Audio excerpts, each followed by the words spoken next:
다사다난했다라고 말할 수밖에 없는, 국내외적으로도 그렇고 가정도 그렇고 제 개인적으로도 그렇고 좀 그랬습니다. 그래서 어떻게 1년을 마무리하면 좋을까 이제 고민을 생각했었는데, 그래도 한 해를 지켜주신 주님의 은혜에 감사하면서 은혜를 생각해 보면 좋겠다라는 생각으로 말씀을 준비했습니다. 그래서 오늘 제목이 은혜 아래 거합시다라는 것입니다. 하나님이 지난 한 해 동안 나에게 어떠한 분이셨는지를 한번 생각해 보면 좋을 것 같아요.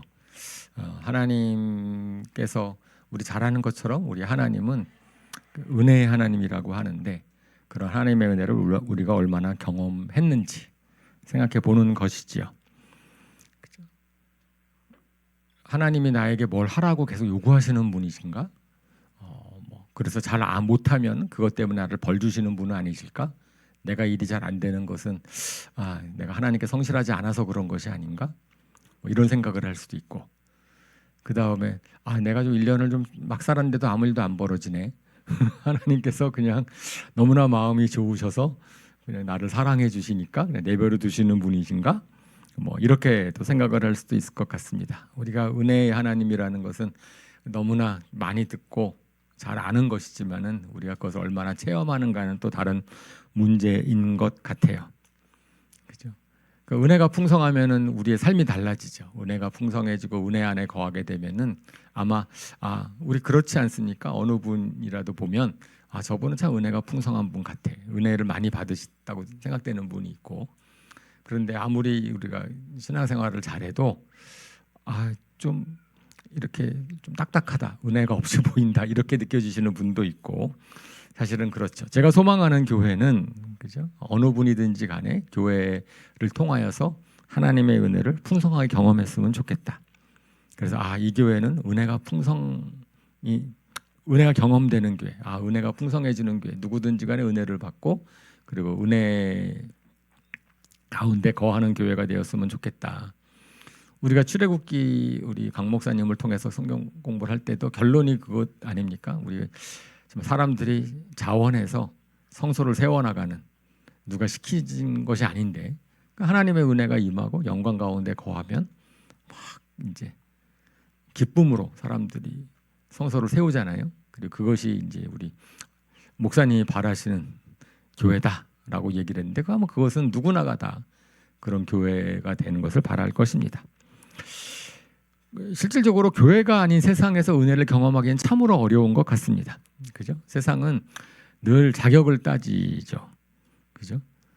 그런데 하나님께서는 그런 자격 없이 우리에게 은혜로 구원을 주시고 우리를 복 주시기를 원하신다고 성경은 이야기를 합니다. 심지어 우리가 죄를 졌을 때라도, 특별히 또 오늘 저희가 경건의 시간을 큐티를 미가서로 하신 분들은 또 그렇게 느끼시죠. 이제 거기에 말씀을 하시지 않습니까? 진노하실지라도 하나님께서는 신실하셔서 용서해 주기를 기뻐하시고 그리고 다시 은혜 베풀기를 원하신다라고 말씀을 합니다. 예수님이 우리 오신 성탄절 우리 지난주에 보냈는데, 요한복음 1장 16절에 이렇게 말씀을 합니다. 같이 읽어볼까요? 시작. 우리는 모두 그의 충만함에서 선물을 받되 은혜에 은혜를 더하여 받았다.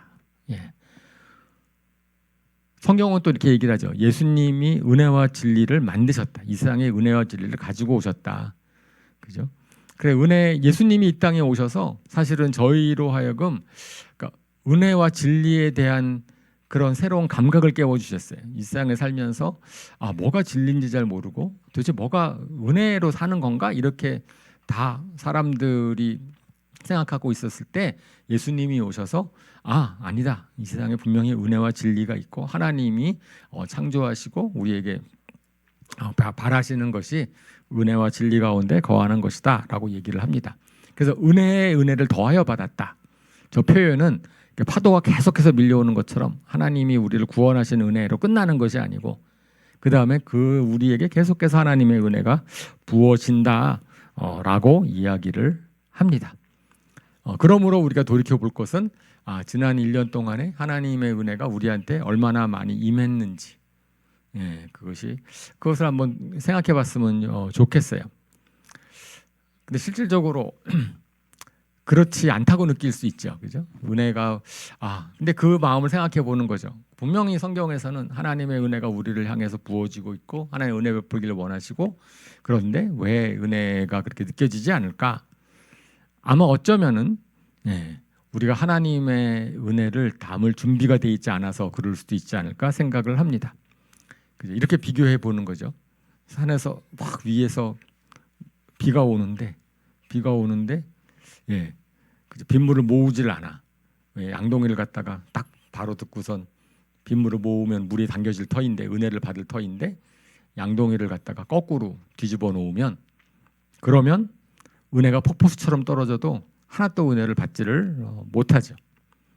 그래서 은혜를 받으려면은 은혜를 받을 준비가 되어 있어야 된다. 그렇죠? 은혜가 위에서 아무리 떨어져도 받으려면 양동이를 딱 제대로 받치고 은혜를 받아야 되니까. 그래서 양동이를 제대로 바치는 것을 우리 성경에서는 회개라고 합니다. 우리가 좀 은혜가 필요한 존재이기 때문에 그런 은혜를 받고 싶습니다라고 하는 그러한 이제 회개가 있지 못하기 때문에 어쩌면은 우리가 하나님의 은혜를 아무리 부어줘도 그것을 갖다가 이제 받지 못하는 그런 상황이 있을 수 있는 거죠. 그 저희가 하나님의 은혜가 정말 필요한 존재입니다라는 것을 고백하는 그런 회개가 이제 필요하다고 생각을 합니다. 근데 그것보다 좀 더 큰 문제는 뭐냐면은 우리가 교회에 와서 하나님을 바라보면은 되는데 하나님을 바라보면 은혜가 주어지고 하나님을 바라보면 주어지는데 자꾸만 사람이 보이는 거예요. 교회에 오면은 하나님의 초점 맞추면 되는데 사람을 보게 되는데 사람을 보게 되면은 은혜를 까먹습니다. 그죠? 왜냐하면 사람 사이에 있는 데서는 우리는 하나님의 나라의 원리보다는 세상의 원리가 작동을 많이 하거든요. 그래서 은혜를 받지 못하는 것은 어쩌면은 우리 자신에게 하나님의 은혜가 없는 게 문제가 아니고 우리의 생각이 좀 바뀌어야 되는데 바뀌지 못해서 그러는 것이 아닌가.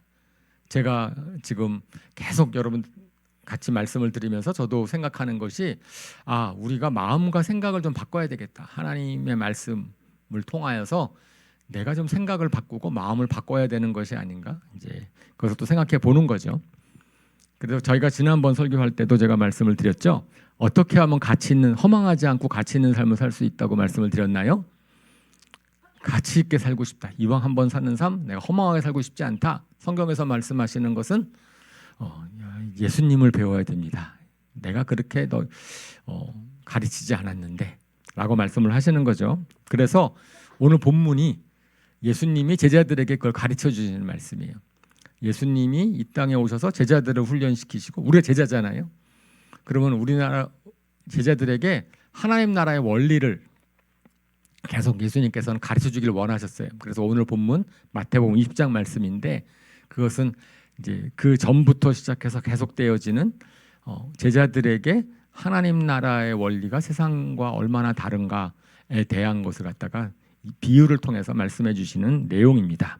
좀 길지만 잘 아는 내용이지만 다시 한번 우리가 살펴보기를 원합니다. 마태복음 20장 1절부터 16절까지를 교독하겠습니다. 하늘나라는 자기 포도원에서 일할 일꾼을 고용하려고 이른 아침에 집을 나선 어떤 포도원 주인과 같다.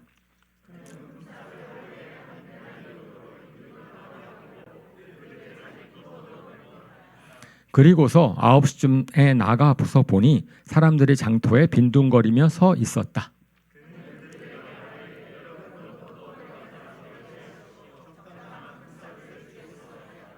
그래서 그들이 일을 하러 떠났다. 주인이 다시 12시와 오후 3시쯤에 나가서 그렇게 하였다.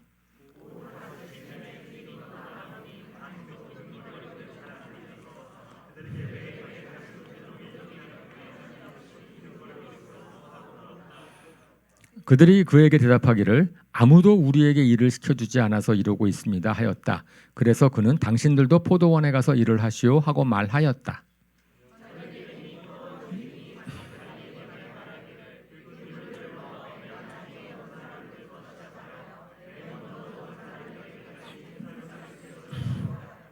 오후 5시쯤부터 일을 한 일꾼들이 와서 한 데나리온씩을 받았다.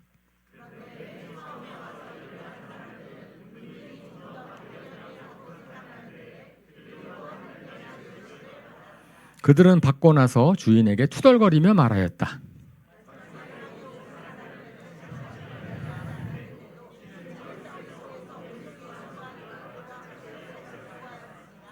그러자 주인이 그들 가운데 한 사람에게 말하기를 이보시오, 나는 당신을 부당하게 대한 것이 아니요 당신은 나와 한 데나리온으로 합의하지 않았소?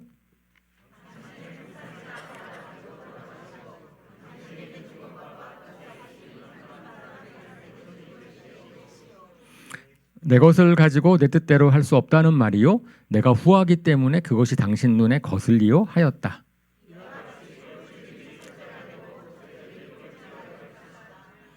네, 분명히 1절에 하늘나라는 하면서 시작을 해요. 하늘나라의 원리, 하나님 나라의 원리를 제자들에게 가르쳐 주신다고 말씀을 하십니다. 그리고 비유의 내용은 잘 읽어보셨으니까 분명하게 나오죠. 포도원 주인이 일꾼들을 이제 부르는데 그 당시 일꾼들은 정규직이 아니라 비정규직이고 하루하루 이제 살아가는 것이었기 때문에 아침에 쫙 일자리를 모아서 모여 있는데 주인이 와서 이제 몇몇 사람을 이제 데리고 가는 거지요. 뭐 어떤 기준으로 데려간지는 모르겠어요. 저는 줄 섰나? 먼저 오신 분들 줄 서 있나요? 보통 그런데 가면 제가 경험이 없어서 혹시 경험해 보신 분들은 어떤 식으로 이제 주인이 일꾼들을 모집하는지 잘 아실 텐데 저는 잘 모릅니다. 어쨌든 그렇게 됐고 그래 이른 아침이라 그랬으니까 해가 뜨자마자 한 6시에서 7시 그 사이쯤 되지 않았을까요? 그러고 났는데 근데 주인이 웬일인지 또 9시에도 와보고 12시에도 와보고 그리고 3시에도 와보고 5시에도 와서 끝까지 일꾼들을 갖다 데려갔다라고 이야기를 하는 겁니다. 그리고 해가 지는 시점이 6시쯤 되었을 때 그때 이제 일꾼들한테 품삯을 지불하는 거고 그리고 이제 한 데나리온씩을 갖다가 주는데 이제 아침부터 일찍 와서 일한 사람들이 불평을 했다라고 하는 거죠. 그러니까 예수님께서 이제 그 비유에서 포도원 주인이 내가 뭐 잘못했느냐, 너네 돌아가라라고 이야기하는 그런 비유입니다. 예, 우리가 아침 일찍부터 일한 사람의 입장이라면 어떻겠을까요? 예, 저런 공감이 되지 않습니까? 공감이 되지 않을까요? 이제 분명히 이제 그 우리 마음 속에 지금도 저걸 딱 보면서 내가 아침부터 난 5시에 일한 사람이 되었으면 좋겠다. 혹시 이렇게 생각하지는 않을지 12시부터 아침부터 일하기는 싫다. 뭐 그렇게 생각을 가지고 있다면 예, 역시 이제 우리도 이제 공짜 심리 세상 이제 뭐 그런 게 있는 거죠. 어쨌든 이거를 보면서 우리가 이 비유가 오늘날의 우리에게도 좀 와닿는 것 같아요. 우리라면 어떻게 생각했을까? 왜냐하면 우리도 그러한 세상의 원리에 너무 익숙해져 있거든요. 세상의 원리, 저 비유에서 볼 수 있는 우리 마음속에서 돌아가는 거는 일종의 보상이죠. 우리가 내가 일한 것에 대한 대가를 받아야 된다라고 생각을 하는 겁니다. 세상의 경제 원리는 그런 보상의 원리예요. 자기가 한 일에 대해서 대가를 받는 것이 옳고 공평하고 마땅하다라고 생각하는 겁니다. 그죠? 우리가 어떤 일에 대해서 보수를 정할 때 어떻게 정하죠? 예, 시간당 보수를 뭐 일의 종류가 많잖아요. 어떤 일은 굉장히 돈을 많이 주고 어떤 일은 굉장히 돈을 조금 줍니다. 그것은 이제 우리 경제하는 분들은 잘 알겠지만은 수요와 공급이잖아요. 그러니까 내가 어떤 일을 딱 한다고 했을 때 그 일에 대해서 이제 필요로 하는 할 수 있는 사람이 얼마나 많은가. 그래서 그 일을 할 수 있는 사람이 별로 없다면 그 일은 굉장히 이제 보수가 높아지고 어떤 일은 이제 많이 몰리면 레드 오션, 블루 오션 그렇게 얘기를 하니까 그러면 이제 금액이 낮아지고 경쟁이 세지니까 그럴 수 있고 네, 뭐 그렇기 때문에 요새 뭐 전문직을 많이 가져야 된다라고 얘기를 많이 하잖아요. 이제 그런 식으로 이제 얘기를 하고 뭐 틀린 말이 아니지요, 그죠?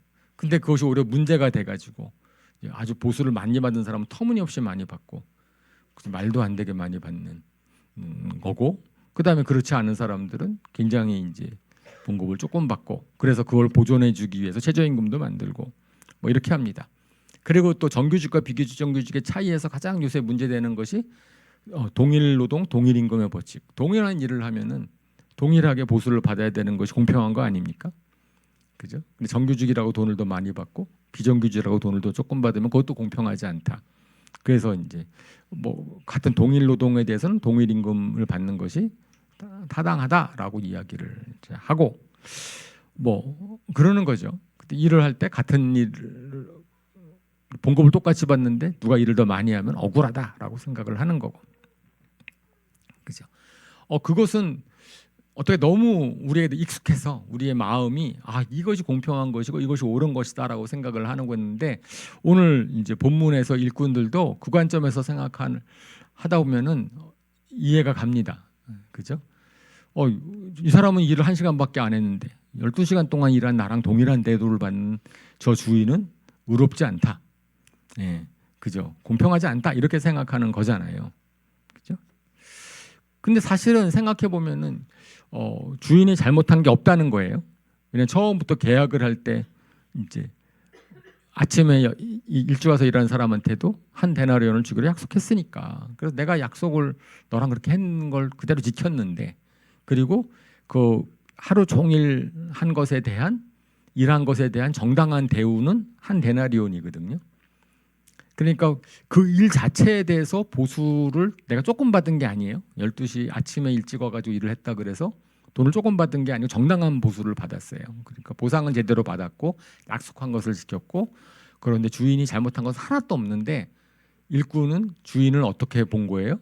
이제는 공평하지 않은 나쁜 사람으로 생각을 하게 되는 거죠. 왜 그런 문제가 생겼습니까? 사실은 이것은 주인의 보상 시스템에 문제가 있는 것이 아니고 비교 때문에 생긴 거잖아요. 비교 의식. 그래, 이 비유에서 예수님이 굉장히 교묘한 장치를 놨어요. 그죠? 돈을 주는 순서를 바꿨으면은 전부 다 행복했을 겁니다. 아침 6시부터 온 사람한테 착 봉급을 주면 그 사람들은 너무나 만족해서 돌아갔을 거예요. 그죠? 왜냐하면 내가 보상 하루 일을 잘했고 그 다음에 거기에 약속한 것을 받았고 돌아갔으냐. 그 다음에 9시에 딱 온 사람의 돈을 받았는데 나는 얼마를 줄까? 여기 비유에서 보면은 적당한 품삯이라고 했거든요. 그러니까 얼마인지 약속을 안 했어. 그러니까 처음 온 사람한테는 약속을 했을 텐데 한 데나리온을, 그 다음부터 온 사람한테는 약속을 안 했는데 적당하게 준다고 했는데 또 한 데나리온을 주는 거예요. 그러면 그 사람은 감사해서 돌아갔겠죠, 그죠? 자, 그 다음엔 12시. 그러면 12시에 온 사람은 이제 얼마를 받을까? 나는. 그래서 한 데나리온까지 내가 바라지도 않는데 조금이라도 줬으면 좋겠다라고 했는데 또 받으면 또 기뻐서 돌아갈 것이고. 네. 5시에 온 사람은 정말 내가 양심이 있지 1시간만 일했는데 한 데나리온은 받지는 않을 것이다라고 또 한 데나리온 받으면 또 돌아갈 것이고. 그러니까 모든 사람들이 다 은혜롭게 끝날 수 있고 너무나 감사하게 끝날 수 있는 상황인데, 근데 주인이 어떻게 했냐면은 가장 늦게 온 사람부터 돈을 주기 시작한 거예요. 그죠? 네. 동일한 상황인데 순서를 바꿨다고 해가지고선 이제 점점 사람들이 기분이 나빠지고 비교 의식이죠. 그죠? 그러니까 사실은 은혜를 가로막는, 하나님의 은혜를 가로막는 우리의 마음은 그런 거죠. 좀 남과 비교하는 마음. 그래서 또 이제 그런 것이 우리 분명히 하나님의 은혜가 있음에도 불구하고 그 은혜를 경험하지 못하게 만드는 우리의 마음이 아닐까라고 생각을 합니다. 네. 비교하는 마음이 들어가니까 이제 그 주인이 은혜 있는 주인이 아니고 불공평한 악한 주인이 돼버리는 것 같아 보이는 거죠. 그러니까 우리가 남의 떡이 커 보인다라고 얘기를 하고 그 다음에 실질적으로 자꾸만 다른 사람과 비교해서 우리 자신을 갖다가 이제 내가 받은 은혜가 크고 내가 받은 복이 크다라는 것도 잘못 생각해 보면은 다른 사람과 비교해서 그렇게 얘기할 수 있거든요. 근데 사실 그런 마음이 있기 때문에 저희가 젊은 어린 세대들 자녀들을 갖다가 좀 감사를 알기 위해서, 그죠? 말로 해도 잘 모르니까 좀 단기 선교에 같이 동참을 시키고 선교지에 가서 아니면 어려운데 이런 사람한테 가서 굉장히 어렵게 사는 사람들을 보면서 감사하라, 이제 이런 마음을 품게 되는 거지요. 그죠? 그러니까 참 이게 다른 사람 잘 못 되는 것 때문에 내가 오히려 감사하는 참 이런 마음들이 우리가 마음 가운데 있는 것이 아닌가. 그러니까 보상 심리가 비교와 딱 들어가 버리면은 그 다음부터는 이제 공로주의의 모습으로, 심지어는 이제 신앙생활하면서도 이런 마음을 품을 수 있어요. 내가 주님을 위해서 이만큼 더 일을 했으니 일을 더 적게 한 사람보다는 은혜를 더 많이 받아야 되는 게 아닌가? 그러니까 은근한 그런 마음들. 그러니까 분명히 은혜가 선물인데도 불구하고 남과 비교를 하다 보면은 이제는 이제 이게 보상이 되는 거예요, 은혜가. 로마서 4장 2절에서 5절을 보면은 사도 바울이 이렇게 말씀을 합니다. 이것도 교독할게요. 아브라함이 행위로 의롭게 되었었더라면 그에게는 자랑할 것이 있었을 것입니다. 그러나 하나님 앞에서는 자랑할 것이 없습니다.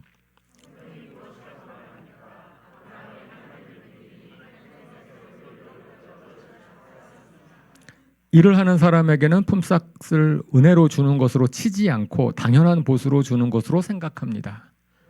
경건하지 못한 사람을 의롭다 하시는 공로가 없어도 네. 그러니까 4절에 일을 하는 사람에게는 품삯을 은혜로 주는 것으로 치지 않고 당연한 보수로 주는 것으로 당연하게 생각한다라고 얘기를 하는 것이고, 이제 거기에 대해서 감사하는 마음을 갖지 못한다라고 이야기를 하는 거죠. 그러니까 주님께 헌신하고 애를 쓴 분들이 그런 위험에 빠질 또 위험이 있는 거예요. 공로주의에. 그러니까 공짜 선물, 하나님의 은혜라기보다는 내가 주님을 위해서 일한 것에 대한 대가, 이런 거죠. 그러면서 주님 저분은 저렇게 잘 되고 은혜를 받는 것 같은데 저는 왜 그렇지 않습니까? 이렇게 생각할 수 있는 그러한 원리. 그러니까 예수님께서는 저 비유를 통해서 항상 제자들은 계속 그랬거든요. 남과 비교하고 경쟁하고 뭐 이런 마음이 있었으니까. 근데 이제 주님의 일을 하는 주님의 제자들은 이제 그렇지 않다. 하늘나라는 그런 곳이 아니다라는 것을 예수님께서 이 비유를 통해서 가르쳐 주시는 거죠. 그러면 이제 포도원 주인의 입장을 생각해 보는 거죠. 그러면 이제 예수님께서 알려주시고자 했던 하나님의 마음은 어떤 마음인가? 그러면 포도원 주인은 왜 1데나리온씩을 줬을까? 모든 일꾼들에게. 이 비유에서 포도원 주인의 마음은 아마 품꾼들의 마음을 헤아렸을 것 같아요. 그렇죠? 긍휼한 마음이죠. 긍휼한 마음.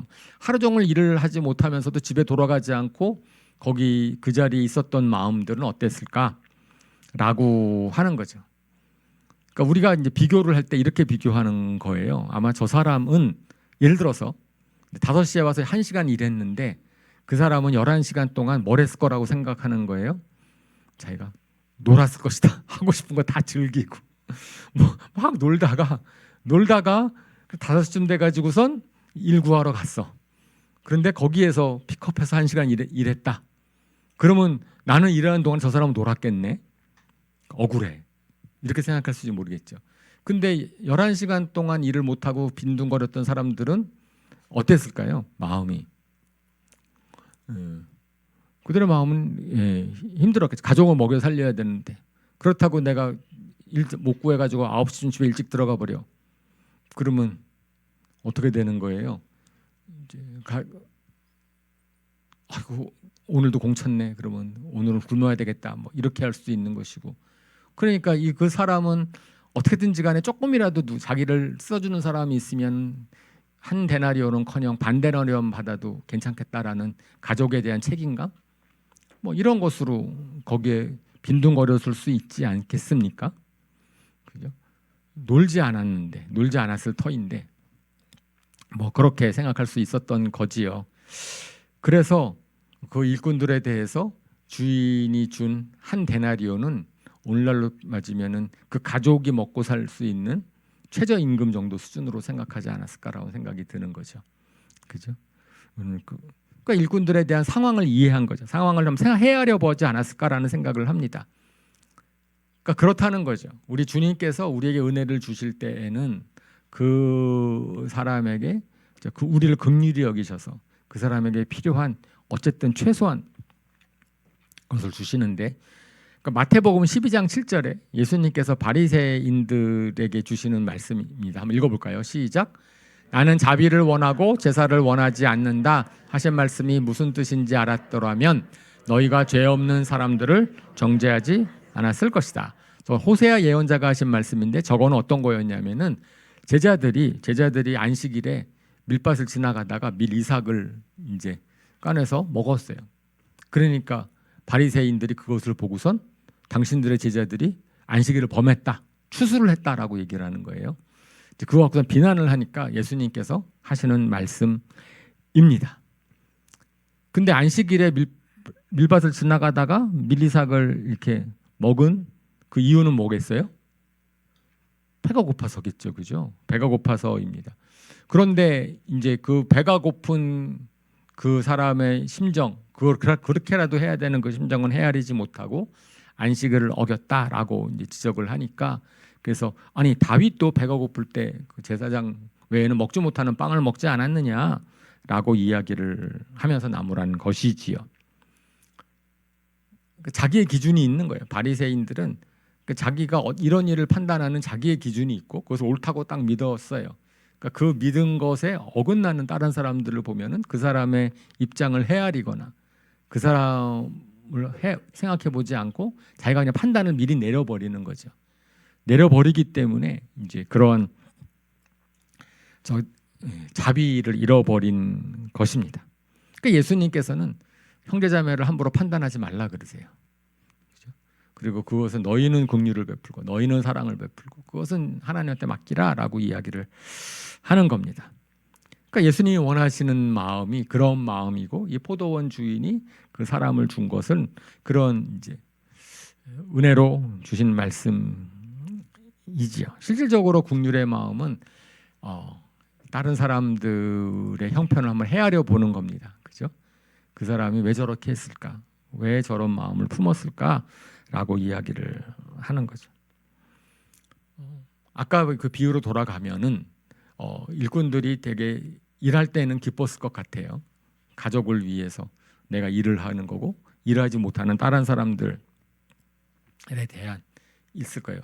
그리고 이제 그 사람들과 비교해서 더 행복했을지 몰라요. 일하면서도.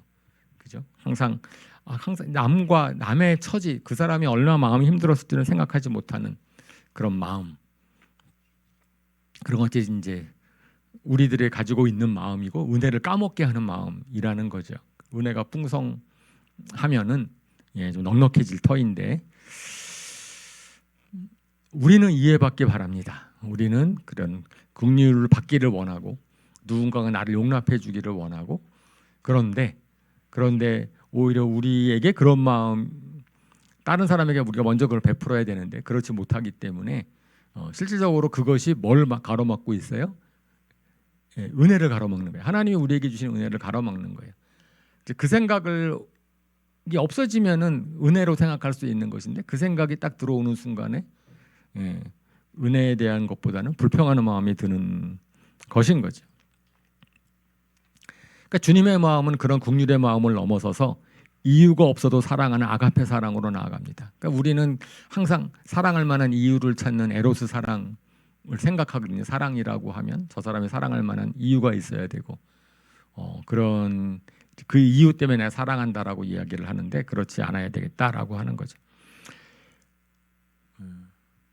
그 다음에 긍휼의 마음인데 그 다음에 두 번째로는 예수님께서는 그 포도원 주인은 이렇게 한 데나리온을 주면서 이렇게 얘기 안 했어요. 나머지는 내일 와서 일해. 그죠?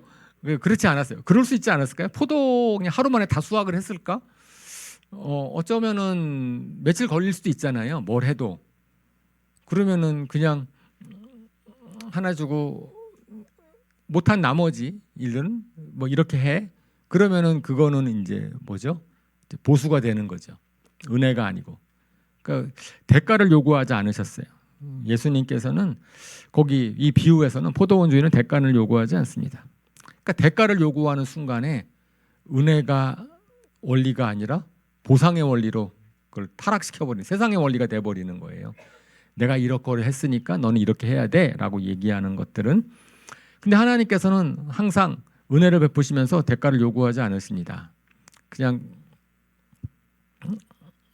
하나님의 은혜를 까먹고 배반할 위험을 항상 감수하셨어요.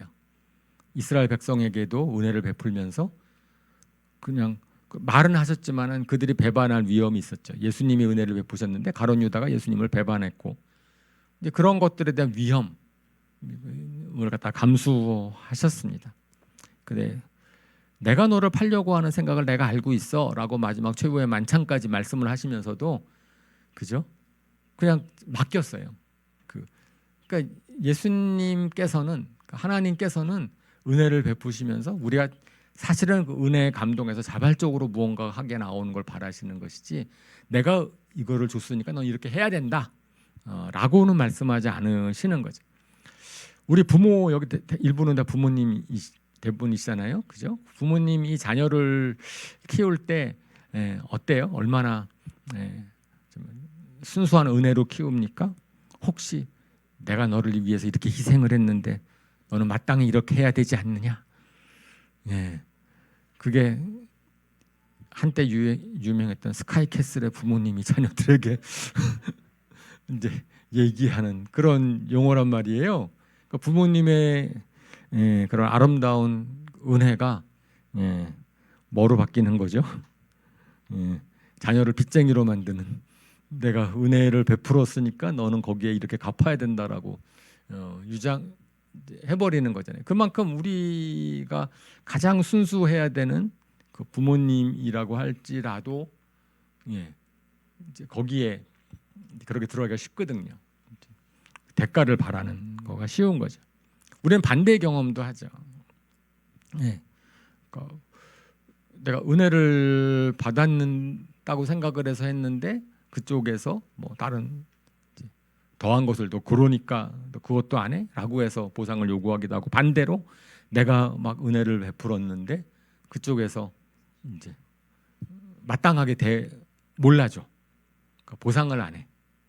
그리고 오히려 막 그래. 그러면은 그것에 마음 상하고.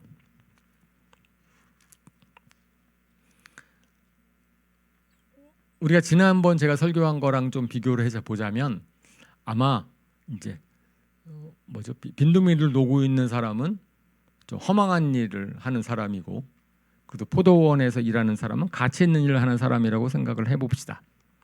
제가 생각할 때는 이 주인이, 포도원 주인이 아주 무리하게 노동을 시키지는 않았을 것 같아요. 이렇게 마음이 좋은 사람인 거를 보면, 그죠?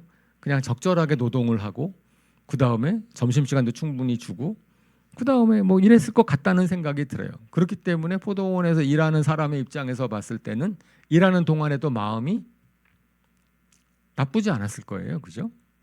나쁘지 않았을 것 같아요. 감사하고 막 가족에 대해서 내가 책임을 다했다라고 하는 책임의식도 있고, 사실은 우리가 가치 있는 일을 하면 그 일 자체, 내가 가치 있다고 어떤 일을 하는 순간에는 내가 거기에 만족감이 있고 기쁨이 있는 거거든요. 허망된 일을 하지 않았다라고 하는 것 그 자체가, 그래서 그 일 자체가 문제가 아닌 거죠. 저번에 우리 박 전사님이 얘기했었던 뭐죠? 그 비유, 큰아들과 작은아들의 비유. 큰아들이 아버지랑 같이 있으면서 뭐가 그렇게 힘들었겠어요, 그죠? 그냥 누릴 거 다 누리고 그랬는데, 이제 작은아들과 비교를 하면서부터는 갑자기 내가 그냥 막노동을 한 것 같은 거야. 내가 나는 아무것도 못 놀고 일만 한 것 같아 버리는 거지요.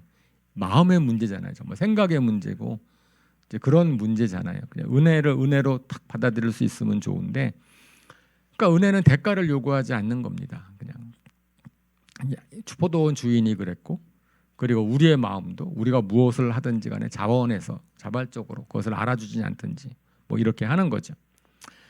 그 다음에 이제 세 번째, 성경에서 예수님께서 말씀하시는 것은 은혜를 깨닫는 자가 은혜를 더 받는다라고 하는 것을 계속 알려주세요. 그래서 맨 마지막에 이 비유의 끝에도 예수님께서 뭐라 그러시냐면은, 이와 같이 첫째가 꼴찌들이 첫째가 되고 첫째들이 꼴찌가 될 것이다 라는 그런 말씀을 하십니다. 근데 이 비유의 바로 전, 저 20장 1절을 읽었는데 19장의 30절 마지막 절에 또 이 말을 하시거든요. 이와 같이 첫째가 나중되고 나중된 자가 첫째가 될 것이다 라고 하고 이 비유를 딱 얘기해 주시고 또 말씀을 하세요. 예, 또 첫째가 나중이 되고 나중된 자가 첫째가 될 것이다 라고 말씀을 해 주십니다.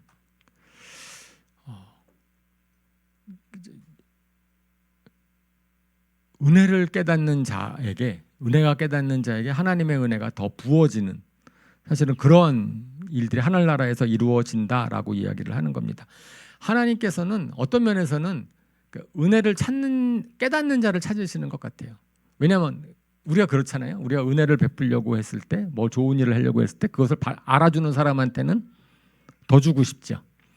예, 제가 자녀를 키우면서 가장 안타까운 게 뭐냐면은, 저는 잘해주고 싶은 마음이 정말 많은데 잘해줄 마음을 얘네들이 가로막어. 예, 뭐 이거를 딱 해주면은 난 더 해주고 싶은데 그걸 아예 안 해버려. 그러면은 저는 그냥 아무것도 안 하죠. 애들한테. 그 야베스의 기도라고 하는 책에도 나와 있는 거잖아요. 그죠? 그러니까 은혜를 베풀고 싶은데 은혜를 깨닫으면은 해줄 터인데, 근데 은혜를 깨닫지 않고 이게 불평하기 때문에 또 못 해주고 뭐 이러는 것들. 저는 그것이 왜냐면 은혜 아래 사는 사람, 은혜 아래 거하고 사는 사람이 그만큼 적기 때문에 그런 것이 아닌가. 근데 하나님께서 너무 반가우실 것 같아요. 야, 너가 은혜를 깨달았어? 그러면은 막 더 좋지 않았을까요?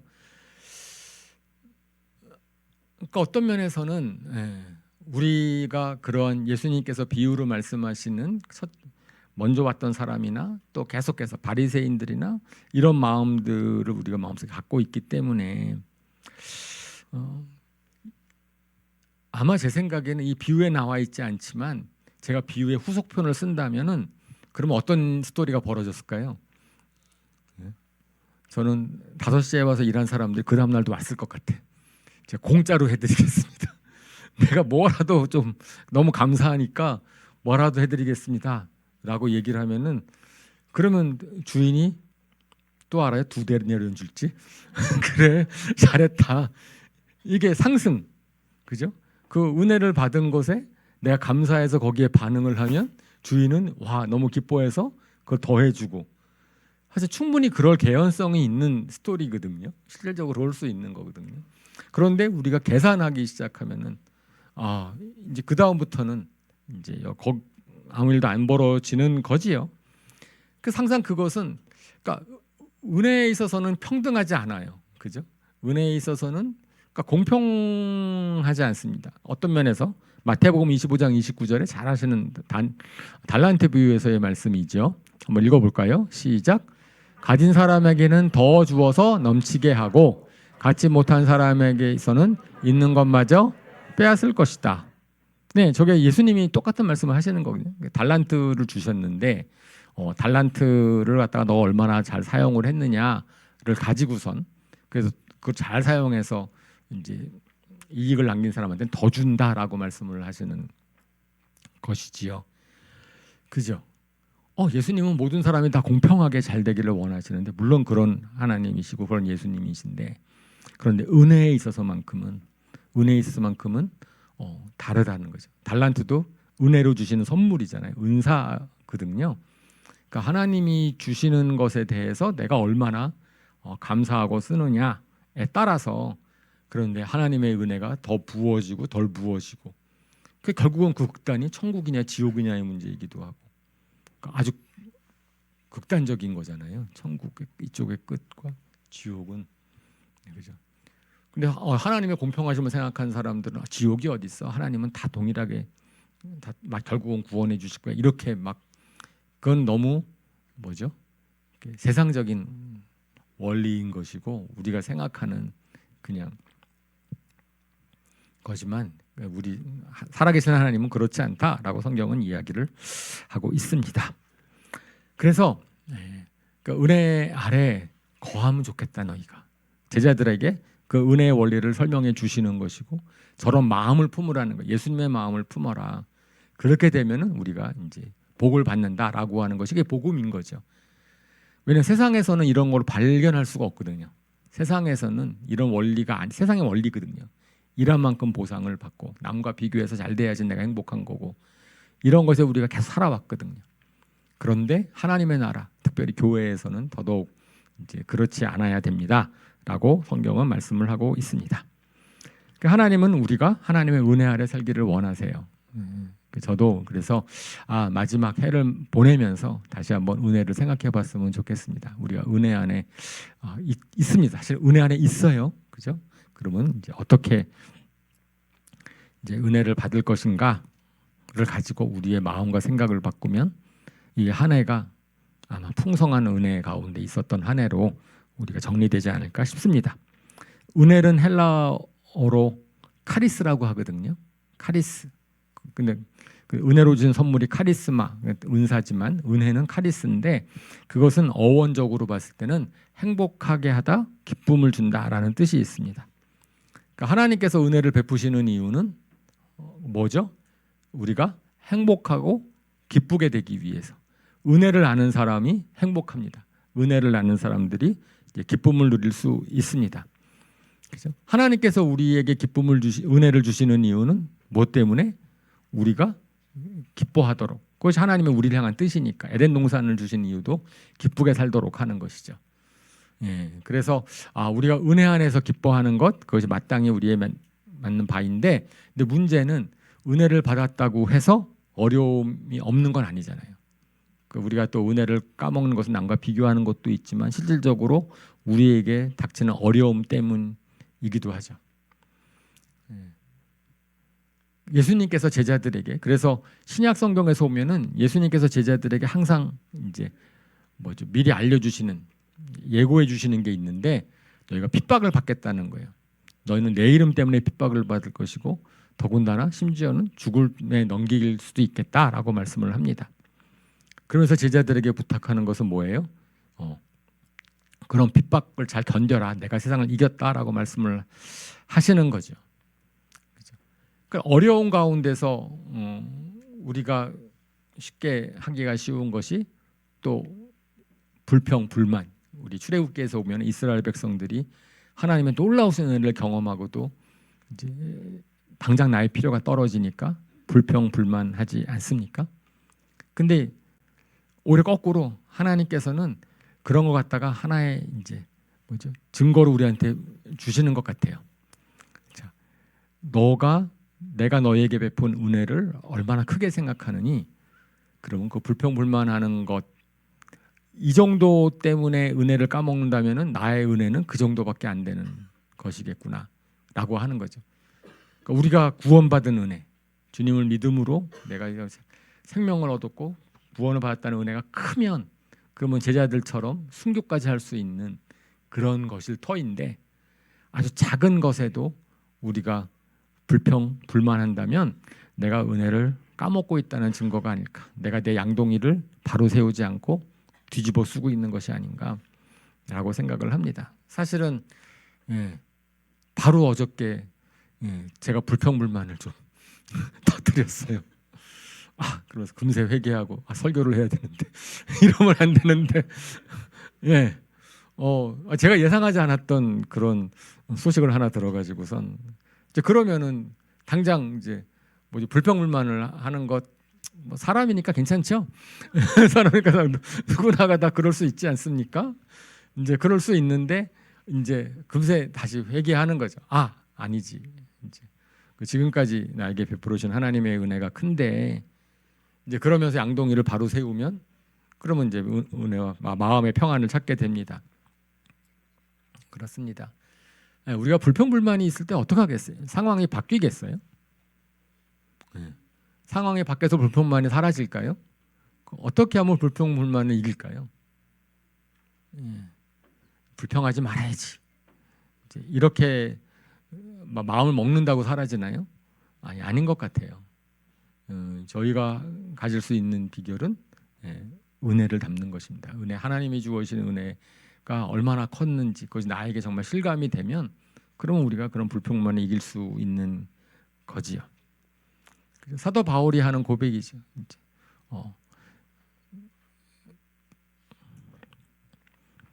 빌립보서 4장 11절. 빌립보서 4장 11절 우리 같이 한번 읽어볼까요? 시작. 내가 궁핍해서 이렇게 말하는 것이 아닙니다.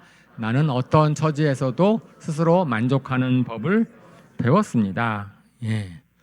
그러니까 어떤 처지에도 나는 감사할 수 있다, 족할 수 있다. 이것은 부해도 괜찮고 가난해도 괜찮습니다. 나는 왜 거기에 마음을 두지 않고 있어요. 사도 바울은 그냥 하나님이 자기에게 맡기신 그냥 일에 충성하는 거잖아요.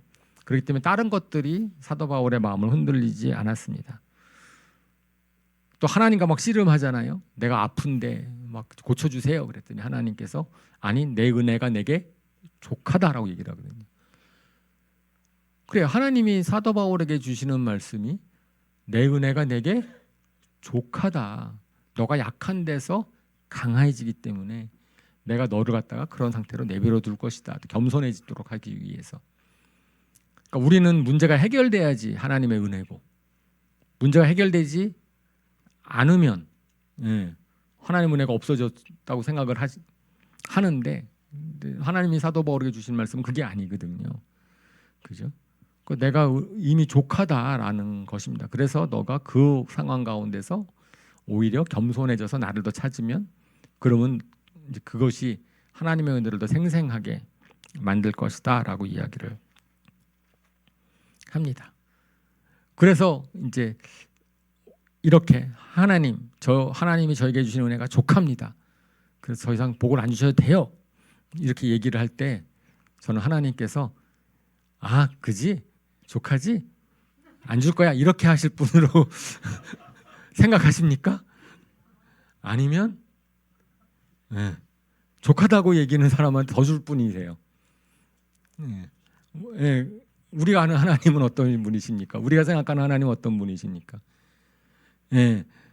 족합니다. 주지 마세요. 그럴 때 그러니까 내가 더 줄게라고 하시는 분이시고, 그죠? 더 부족하니까 막 달라고 할 때 이미 좋게 됐어. 이렇게 하시는 분이 아니실까요? 왜냐하면 그게 그거잖아요. 마음이잖아요. 내가 사랑이잖아요. 내가 하나님을 위해서 하나님을 사랑한다고 하면서 주님을 위해서 뭔가 더 하겠습니다라고 하는 자발적인 마음. 그 관계성이 더 아름답잖아요. 그죠? 내가 족합니다. 주지 마세요. 그럴 때 은혜를 막 더 주시려고 하시고. 그러면 거기에 또 감사하고 또 그러는 거랑 저는 여전히 부족한데요. 막 더 주세요라고 떼를 쓰는 사람이라면 그러면은 아니 이미 지금 받은 은혜로 족하니까 그것부터 먼저 감사해 봐라라고 얘기하는 거죠. 돌이켜보면은 분명히 1년 동안에 어려운 일이 많이 있으셨을 거예요. 얘기하지 못하는 말씀들, 그죠? 본인이 갖고 있는 개인적으로, 가정적으로 아니면 뭐 여러 상황 가운데서, 그죠? 그럴 때 우리가 주님 앞에 뭐라고 말씀을 드릴 것인가 하네. 마무리하면서 일단 하나님이 저를 알고 계시고 저를 지켜주고 계시는 분이신 것에 대한 그것에 일단 감사드립니다. 주님의 은혜가 충분했습니다. 지난 1년 동안도. 아마 그렇게 고백하면 얼마나 좋겠습니까? 그죠? 그렇게 이제 한 해가 마무리됐으면 좋겠습니다. 그리고 이제 그것이 은혜에 빚진 자는 은혜를 갖고 싶어하게 되어 있는 게 참 그것이 하나님의 지혜, 어떤 면에서는 하나님의 뜻인 것 같아요. 제가 아가페 사랑을 에로스 사랑이랑 비교할 때도 항상 그렇게 비유를 하잖아요. 그래서 아가페 사랑은 베풀면 사람이 변하는 거죠. 은혜를 받으면 변합니다. 그죠? 뭐 조건이 있어서 사랑하는 게 아닌 거지요. 그래서 은혜를 받은 증거, 아까 첫 번째로는 제가 뭘 얘기했었냐면은 불평불만하는 요소가 뭔가, 내가 그 불평불만을 덮을 만큼 은혜가 충분한가, 아니면 나의 삶에 있어서 불평불만은 난 여전히 이게 있어. 그 얘기는 뭐냐면은 하나님이 나에게 주신 은혜가 그것보다 적다는 거거든요. 그걸 덮을 수 없다는 거니까 내가 불평불만하는 요소가 무엇인가를 한번 살펴보면 나의 은혜가, 하나님이 내게 주신 은혜가 얼마나 큰지를 내가 경험하고 있는지 알아볼 수 있는 하나의 이제 지표가 된다면, 또 하나는 내가 다른 사람에게 얼마나 은혜를 베푸는가가 또 하나의 지표죠. 사실은 두 가지 지표가 있는 것 같아요. 우리가 보면은요, 동물도 은혜를 갚던데, 그지 않아요? 동물도 은혜를 갚는 것 같아요. 은혜를 뭐 영화를 보거나 그러면. 네. 그래서 하나님께서는 이제 그러한 거를 은혜를 주시면서 그런 은혜를 이제 갚기를 원하시는데, 하나님의 은혜를 갚는 방법이, 하나님께 은혜를 갚는 방법이 뭐죠? 예, 다른 사람에게 은혜를 베푸는 거죠. 다른 사람에게 은혜를 베푸는 것입니다. 예, 전도, 그다음에 주님을 위한 봉사, 이런 모든 것들이 사실은 하나님의 은혜가 나한테 얼마나 넘쳐났는가에 대한 또 하나의 증거가 되겠지요. 그러니까 예수님께서 계속 그걸 말씀하시는 거예요. 내가 너희를 본을 보인 것처럼, 내가 너희를 사랑한 것처럼 너희가 서로 사랑해라. 그래야 너희가 내 제자인 줄 알게 될 것이다. 그러니까 내가 한 것처럼 너희도 그렇게 해라. 그것이 우리가 주님에 대해서는 은혜를 감사하고 섬긴다고 하는데, 우리가 다른 사람을 섬기는 데는 얼마나 열심인가.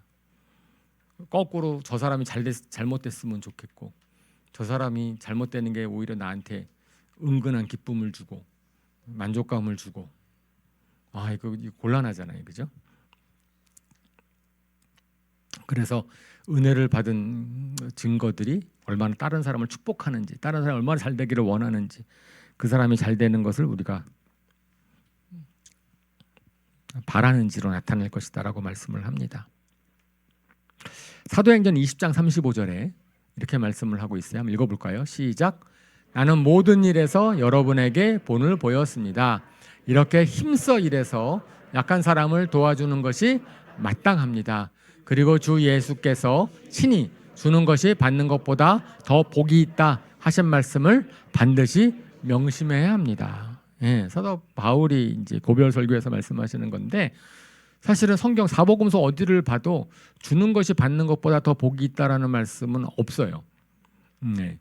그래서 사복음서 아닌 다른 거를 통해서 들었을 것 같아요. 사도 바울이 주는 것이 받는 것보다 복이, 저기서 말씀을 하는 거거든요. 사도행전 20장 35절에. 그런데 거기서 힘써 일해서 약한 사람을 도와주는 것이 마땅합니다라고 이야기를 합니다. 은혜를 받은 증거가 그 은혜를 얼마나 전해주느냐라고 하는 것이고, 주는 사람이 받는 것보다 더 복이 있대요. 저는 그건 맞는 것 같아요. 그죠? 주는 것은 내가 넉넉하다라는 증거고, 내가 이것을 은혜를 받았다는 증거이거든요. 근데 받기만 하는 사람은 이제 둔감해집니다. 쌓아놓는 사람은, 우리 배가 부르면 음식이 하나도 영접이 안 되잖아요. 그죠? 배가 고프면 뭐가 들어와도 다 고맙고 이제 그러는 거죠. 그러니까 하나님의 성경적인 원리는, 하나님의 은혜를 흘러 보내면 하나님이 주시는 은혜가 더욱더 매번 새롭게 다가오는데, 하나님이 주시는 은혜를 내가 쌓아두고만 있으면 그 여기서 썩어서 곰팡이 나서 이 은혜인지도 모르고, 배고픈, 하나님은 은혜를 주시는 건데 나는 그 은혜를 받지 못하는 거죠. 왜냐하면 이미 내가 가지고 있는 게 많기 때문에. 그죠? 그런 것 같아요. 우리 은사도 마찬가지인 것 같고, 심지어는 재물도 마찬가지인 것 같고. 그죠? 하나님이 재물의 복을 주셨는데 내가 쌓아만 놓고 있어. 근데 하나님이 뭘 더 주신다고 해도 감사하겠어요? 근데 그것을 다른 사람을 위해서 썼는데, 그다음에 하나님이 거기에 더 부어주시면 그것을 생생하게 하나님이 주시는 은혜가 매번 감사하겠죠. 이미 내가 비워버렸으니까. 내가 그것을 갖다가 썼는데 하나님이 더 채워주시는 거니까. 그래서 사도 바울도 그런 의미에서 본을 보였다라고 말씀을 합니다. 예수님한테 배워서 예수님의 본을 이제 보였다라고 하는 것이니까 저희도 그렇게 예수님께 배웠으면 좋겠습니다. 이제 말씀을 정리하겠습니다. 하나님께서는 저희가 누구나가 바라는, 저도 바라고 우리 강 목사님도 계속 말씀하시고 바라는 것이고, 은혜가 충만해서 우리가 자원해서 교회를 세우는 그런 교회가 되었으면 좋겠어요. 그러니까 정말로 필요한 것은 우리가 은혜 충만해지는 것이라고 믿습니다. 모든 일이 다 은혜로 헤어지는 거죠. 예, 교회를 섬기는 것, 교회를 세우는 것, 우리가 다른 형제자매들을 사랑하는 것, 무슨 일을 하든지 간에 그것은 그죠? 하나님이 주시는 은혜 때문에 그런 일이 이루어지는 것. 은혜를 그 마음 가운데서는 어떻게 돼야 돼요? 비교하는 마음이 없어야 되고. 사실은 우리가 하나님의 은혜가 없어서가 문제가 아니고, 저는 우리의 마음이 아직 그 양동이를 은혜를 받을 만한 양동이가 되지 않아서 그런데, 거기 오늘 비유를 통해서 좀 이렇게 보상의 원리, 그러니까 내가 일한 만큼의 대가를 받고 싶어하는 그런 원리가 작동을 하고, 그보다 더 심각하게 비교하는 마음, 서로의 비교를 계속 해가지고선 그 은혜를 다 까먹게 만드는. 근데 그러니까 하나님을 바라보면 되는데 잠깐 사람이 보이는 거예요. 교회 봐도 교회가 은혜 가운데 있지 못하는 것은, 교회 안에서 하나님을 바라보면 되는데 자꾸만 사람을 보게 되니까 그 가운데서 이제 그러는 것이 아닌가 싶습니다. 그래서 우리는 예수님의 마음을 배우자. 예수님께서 배우신 그런 긍휼의 마음, 사랑의 마음, 그런 마음을 가졌으면 좋겠고, 기대하지 아니하고, 그죠? 대가를 바라지 않고, 그리고 은혜로 인정하고, 그러면 은혜가 더해지는 그러한 하나님의 나라의 원리가 우리 교회는 작동했으면 좋겠어요. 그죠? 그랬으면 좋겠죠? 그리고 그 은혜를 기억하고 감사하면, 그러면은 우리가 계속 우리의 불평불만이 생길 때마다 그걸 한번 비교해 보자는 거예요. 하나님의 은혜는 내 이 불평 불만 요소를 덮지 못하나? 그것을 이길 수가 없을까? 그걸 이기었으면 좋겠고, 그다음에 그 은혜로 다른 사람을 섬기는, 그래서 은혜 충만한, 늘 감사의 간증이 넘치고 자원하는 헌신이 계속해서 이루어지는 교회, 그런 교회가 우리 낮은 마음 하나 교회임을 선포합니다. 아멘. 이 시간에 우리가 기도합시다. 우리 1년을 그렇게 마무리했으면 좋겠어요. 주님의 은혜가 족합니다. 정말 어려움이 없었던 것이 아닙니다.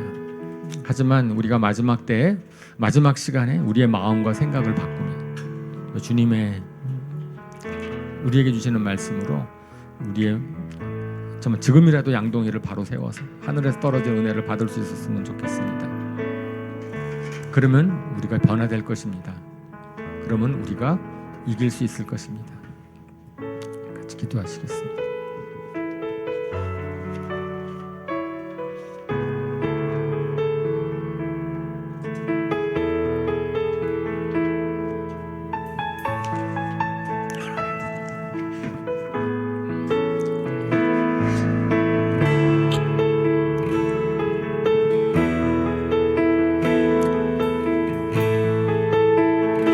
일어나셔서 우리 헌신하는 마음으로 우리 찬양합시다. 은혜로다.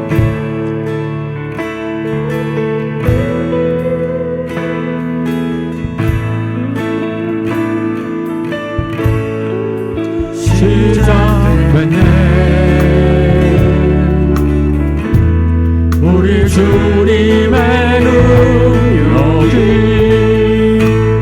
나의 삶을 다스리고 새롭게 하네. 자유하네.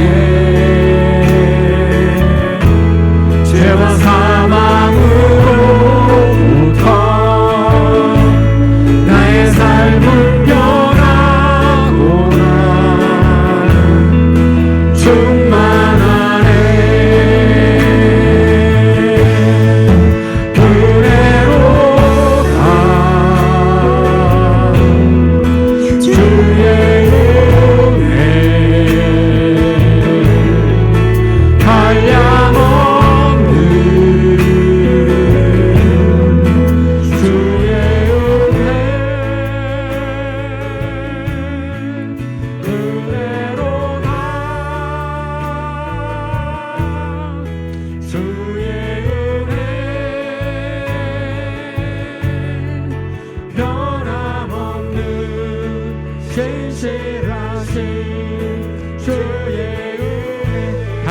합시다. 처음부터 시작됐네. 우리 주님의 능력이 나의 삶을 다스리고 새롭게 하네. 자유하네. 죄와 사망으로부터 나의 삶은 변하구나. 충만하네. 은혜로다. 주의 은혜 한량없는 주의 은혜 은혜로다. 주의 은혜 변함없는 진실하신 주의 은혜. 주님 감사합니다. 하나님, 지난 1년 동안 돌이켜봅니다. 분명히 하나님 편안하지 않았습니다. 어려운 일이 많이 있었습니다. 하나님, 그럼에도 정말 그 가운데 주님께서 저희와 함께 하셨음을 저희가 생각해 보면서 너무나 감사합니다. 주님의 은혜가 저희에게 하나님 충분합니다. 저를 구원해 주셔서 죄와 사망의 권세로부터 저희를 자유케 하셨음을 인하여서 감사를 드립니다. 하나님, 정말 주님의 은혜를 저희가 충만히 받을 수 있도록 주님 마음과 생각을 주님께 주장하여 주시옵소서. 하나님, 정말 1년 이렇게 마무리하고 새해를 주님의 은혜 가운데 정말 시작하는 저희들 될 수 있도록 인도하여 주시옵소서. 감사드리며 예수님의 이름으로 기도합니다.